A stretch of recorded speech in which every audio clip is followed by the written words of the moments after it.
J'ai fait mon tableau de variation. Maintenant, je vais utiliser la calculatrice pour vérifier pardon, mes résultats. Alors, comment faire? Menu, graphe.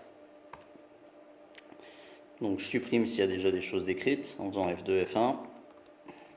Et puis donc là, je vais taper non pas ma fonction dérivée, surtout pas, parce que j'avais dit que quand on utilisait la dérivée, c'était juste pour connaître son signe, en fait. Après, on n'utilisait plus du tout.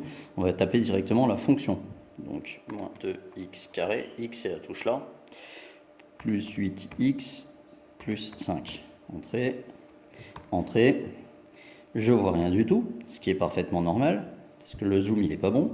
Donc, comme je fais l'étude de la fonction sur moins 5, 5, je vais faire Windows, Xmin, moins 5, Xmax, 5. Entrée, entrée, entrée. Je vois toujours rien. Je fais un zoom auto. Le zoom auto, en fait, il me permet de visualiser au mieux la fonction, mais sur l'intervalle que j'avais mis à peu près au départ. Donc, j'ai quelque chose de cohérent. J'ai une fonction qui est croissante puis décroissante, c'est bien ce que j'avais mis là. Et si je fais graph solve et que je demande où est le max, il va me confirmer que le max, il est bien en 2 pour x, et il me dit que le y qui correspond, c'est 13, donc je peux mettre 13 ici.